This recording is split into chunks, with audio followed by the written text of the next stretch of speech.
Craigslist is not something I used regularly, maybe once or twice a year at most, and only when I absolutely had to. But about 2 years ago, I found myself in a situation where I needed to sell some stuff fast, and Craigslist seemed like the quickest option. I had just lost my job and was behind on rent, and had a garage full of tools and equipment from when I used to do freelance landscaping work. Good stuff. Brand name. Worth real money if I could find the right buyer. I posted everything separately with photos and decent descriptions, and within a few days I had a handful of responses. Most of them were the usual lowball offers or people asking questions and then disappearing. But one guy seemed genuinely interested in the pressure washer I had listed. Commercial grade. I had paid almost $800 for it 2 years before and was asking $450. He said $400, and I said fine. We set up a time for him to come by Saturday afternoon around 2. He showed up on time, which I took as a good sign. Normal-looking guy. Maybe early 40s. Work boots and a baseball cap. Said his name was Marcus and that he did exterior cleaning on the side and needed a reliable machine. We shook hands and I walked him around to the garage where I had everything set up. He looked at the pressure washer for a minute and asked a few questions about it. How old was it? Had I serviced it recently? What kind of jobs I had used it for? All reasonable questions. I answered everything honestly, and he seemed satisfied. Then he asked if he could see it running. I had not thought to fill the water tank beforehand, so I told him I needed a minute and went to grab the hose from the side of the house. When I came back, he had moved. He was standing in the middle of the garage, looking around at everything else. On the shelves, tools, extension cords, a generator I had not gotten around to listing yet. I did not say anything about it, just connected the hose and fired up the machine. It ran perfectly. He nodded and said he would take it. We went inside so I could grab the manual and warranty card I had saved. This is where I made my mistake. I left him standing in the living room while I went to the back bedroom where I kept my important documents. It took me maybe 3 minutes to find what I was looking for. When I came back out, he was not in the living room. I found him in the kitchen. He was standing at the counter looking at my laptop, which I had left open there that morning. He was not touching it, just standing there, looking at the screen. Something went cold in my stomach. I said his name and he turned around completely unbothered, just said he was looking for me and thought I had gone that way. The kitchen is in the opposite direction from the bedroom. There was no reason for him to have gone there. I handed him the paperwork without saying anything about it and walked him back to the garage. He loaded the pressure washer into his truck without any help and handed me $400 in cash. Then he drove away. I told myself it was nothing. He got turned around in an unfamiliar house. It happens. I counted the money and went back inside. 20 minutes later, I got a text from an unknown number. It said, "Nice place. Lots of good stuff in there." I called the police. They came and took a report and dusted the kitchen for prints. They matched a man with 2 prior burglary charges in the county.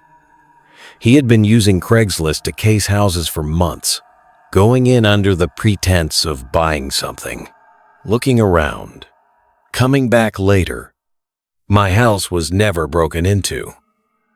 But 3 other houses on my street were hit over the following 2 weeks before they caught him. I still think about those 3 minutes I spent in the back bedroom while he stood in my kitchen looking at my laptop. And I think about everything else he had time to look at.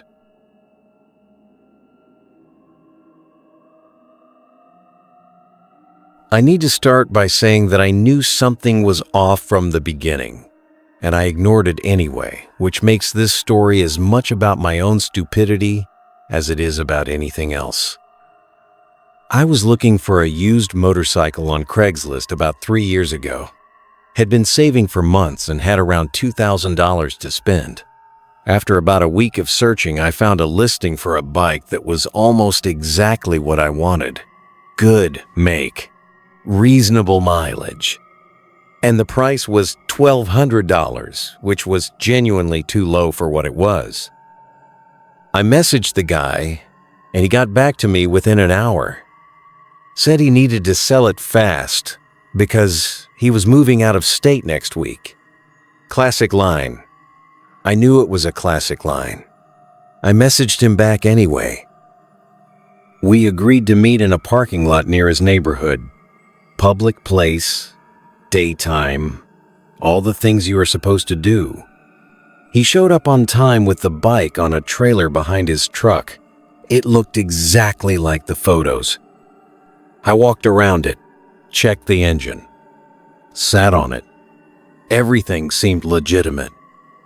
Then he said if I wanted to test ride it, I would need to leave my car keys with him as collateral. Standard practice, he said. I had never bought a motorcycle before, so I had no idea if that was actually standard or not. Looking back, obviously, it was not. I handed him my keys and rode the bike around the parking lot for 5 minutes. Came back and told him I would take it. He said great. Then he said his buddy had just pulled up and could I give him 2 minutes. He walked over to a car that had pulled up at the far end of the parking lot. They talked for a minute. Then both of them got in the car and drove away. With my keys. They left the motorcycle, which turned out to be reported stolen 2 counties over. So I was standing in a parking lot with a stolen motorcycle and no way to drive home. I called the police and waited. They recovered the motorcycle and took my report. The man I had been messaging was never identified. The phone number was a prepaid. The Craigslist account had been created 3 days before. I had to call my brother to come get me. I told him I had car trouble. I never told anyone the real story until now. I have been doing freelance photography for about 4 years now, and I find most of my clients through word of mouth or Instagram.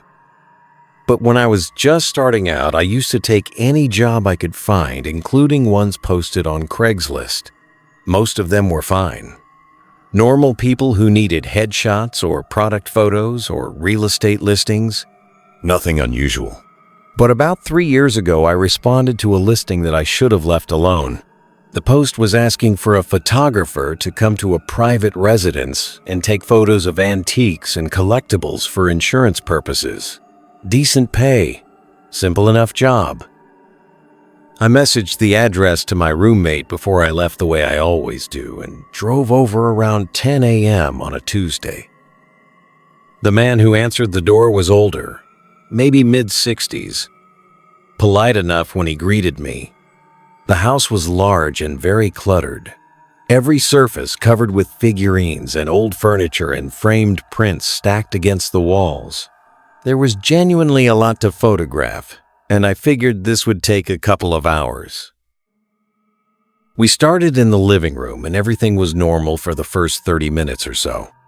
He showed me what he wanted, photographed, and I worked through it systematically. He stayed nearby, but that was not unusual. A lot of clients like to watch or direct. Then he started adding things. Could I get the items in the dining room too while I was here? Of course, the dining room had just as much in it as the living room. I said fine. Then there were things in the upstairs hallway he had forgotten to mention. Then a room at the end of the hall that he unlocked with a key he kept on a separate keychain. I stood in the doorway of that room and told him I did not think I had time to do all of it today and that I could come back. He said he would pay me more, double the original rate, just to finish today. Something about the way he said it made the hair on my arms stand up. Not the words themselves, the urgency behind them.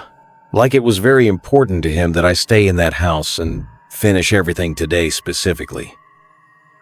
I told him I had another appointment I had forgotten about and needed to leave. He asked if I could just do the items in that locked room first. Just that one room. It would only take 10 minutes. I said I was sorry, and I would come back tomorrow and photograph everything properly. He followed me down the stairs, stood in the doorway while I packed my equipment into my bag, watched me walk to my car. When I looked back from the driveway, he was still standing in the doorway watching me leave. I drove 2 blocks away and called my roommate and told her everything. She told me to go straight home and not go back. I reported the address to the police non-emergency line and described what happened. They said they would look into it, but could not tell me what, if anything, they found. I never went back. I never heard from him again, and I never found out what was in that locked room. I still think about it sometimes. The way he looked when I said I was leaving, the specific urgency about finishing everything that day, the room at the end of the hall that he kept locked on a separate key. I do not know what he had planned. I just know I'm glad I left when I did.